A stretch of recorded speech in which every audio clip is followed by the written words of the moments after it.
It is fitting, on the day after we celebrated Martin Luther King Jr.'s life, a life devoted to social justice, that we focus on the issue of poverty in America and poverty here in Montgomery County.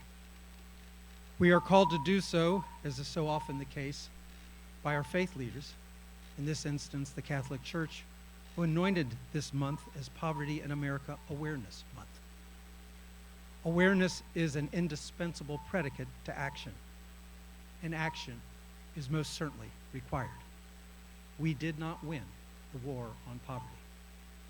Today, 15% of Americans live below the poverty line, and the statistics for African Americans, Hispanics, children, and our seniors are much worse. And in the midst of the affluence that has defined our great county for so many years, we too are experiencing an increase in poverty. One statistic gives us a glimpse of our challenge. Oops.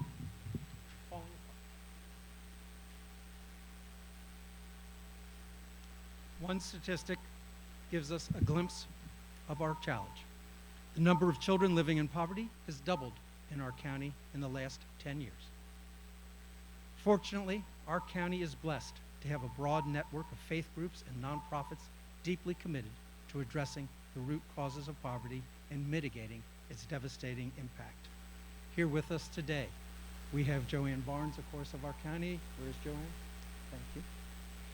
Chief of Children, Youth, and Family Services, Mark Burgell, the Executive Director of Wider Circle, Peter Lowett, Executive Director of Mobile Med, Leslie Graham, Executive Director of the Primary Care Coalition, Stephanie Archer-Smith, Executive Director of Meals on Wheels of Central Maryland, Todd Schenk, Executive Director of JESSA, Priscilla Fox-Morrill, Director of Homeless Services of Interfaith Works.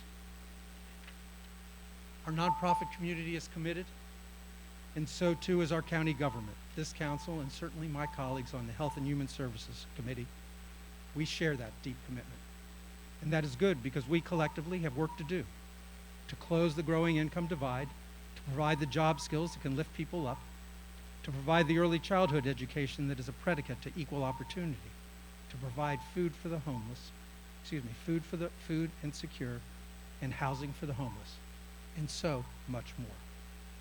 But before I read the proclamation, I want to first turn to the chair of the Health and Human Services Committee, whose commitment to these issues is unquestioned. The time that we spend thinking about economic justice is always time well spent, and it's my great pleasure to serve with you, Roger, and with you, Craig, on the HHS committee, and with all of our colleagues who are deeply committed to make sure that the abundance and the prosperity that we enjoy in Montgomery County is widely shared universally, and that everyone who has the privilege and honor to live in Montgomery County is able to experience fully everything that this county has to offer. And thank you so much for all of these outstanding nonprofit service providers who pursue that mission every day.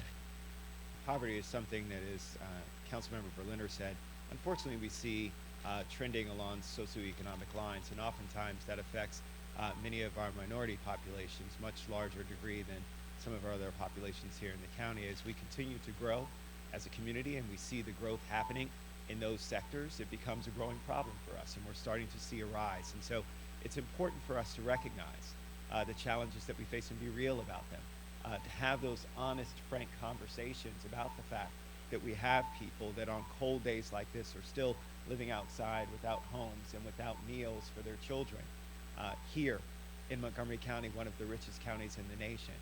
So we be honest and frank about it so that we can help solve the problem. And so I'm just very fortunate to be serving with 8 other members here on this council who feel exactly the same way I do about this, but even more important, a greater community that's behind us that represents the people who work each and every day to fight that problem. So I just want to say thank you to them. Whereas in 2014, the official poverty rate for the United States was 14.8%, up slightly from 14.7% in 1966, after the launch of the war on poverty by then President Lyndon Johnson.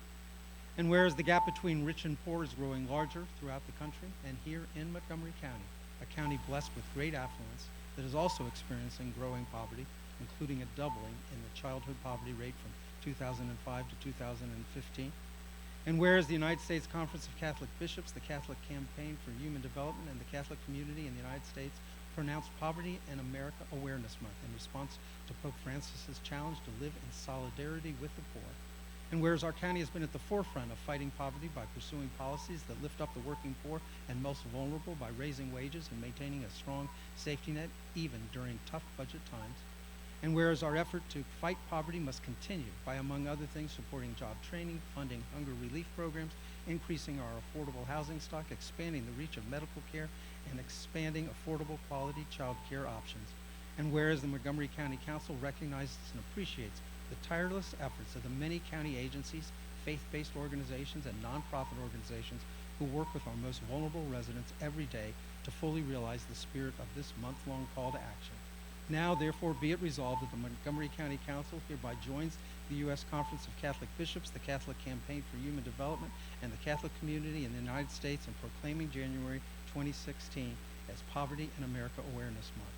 And be it further resolved that the County Council asks all residents to take up the spirit of this month-long commemoration and apply it year-round with the invaluable assistance of the county's faith community and nonprofit sector. Presented on this 19th day of January in the year 2016 by our Council President, Nancy Florian.